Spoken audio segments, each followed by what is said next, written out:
పూర్తి వివరాల కోసమై స్క్రీన్ మీద కనిపిస్తున్న మొబైల్ నెంబర్ కాల్ చేయండి.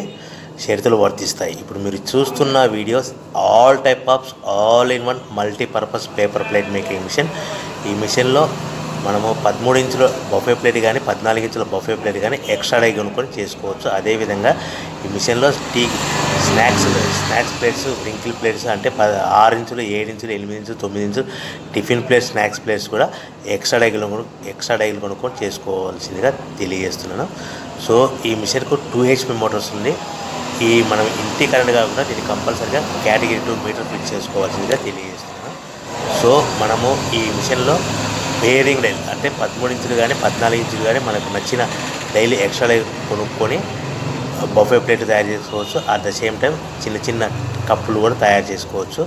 అదేవిధంగా దీంట్లో టీ కప్పులు తయారు చేసుకోలేమని మీకు అందరికీ తెలియజేస్తున్నాను. రా మెటీరియల్ విషయానికి వస్తే రా మెటీరియల్ వారానికి ఒకసారి 10 రోజులకు ఒకసారి స్వల్ప రేట్లు పెరుగుతూ ఉంటాయి. కాబట్టి మీరు స్క్రీన్ మీద కనిపిస్తున్న మిషన్ ఎక్కువ కానీ రా మెటీరియల్ యొక్క విషయాలు డీటెయిల్స్ తెలుసుకోవాల్సిందిగా మీకు అందరికీ తెలియజేస్తున్నాను. ఎవరైతే మిషన్ కొనుక్కొని రా మెటీరియల్ కొనుక్కొని తయారు చేసుకున్న ప్లేట్స్ మనం సొంతంగా అమ్ముకునే విధానం అంటే మీ ఊరిలో అమ్ముకునే విధానం ఉంటేనే వ్యాపారం మొదలు పెట్టవలసిందిగా తెలియజేస్తున్నాను. సో మనం ఈ ప్యాకింగ్లో ఎన్ని కట్టుకోవాలి, మిషన్ యొక్క రేటు కానీ రా మెటీరియల్ యొక్క రేట్లు కానీ మీరు తెలుసుకోవాలనుకుంటే స్క్రీన్ మీద కనిపిస్తున్న మొబైల్ నెంబర్ కాల్ చేసి పూర్తి వివరాలు తెలుసుకోవాల్సిందిగా తెలియజేస్తున్నాను. మనం పేపర్ ప్లేట్ తయారు చేసే బిజినెస్ ఎలా మొదలు పెట్టాలి, సో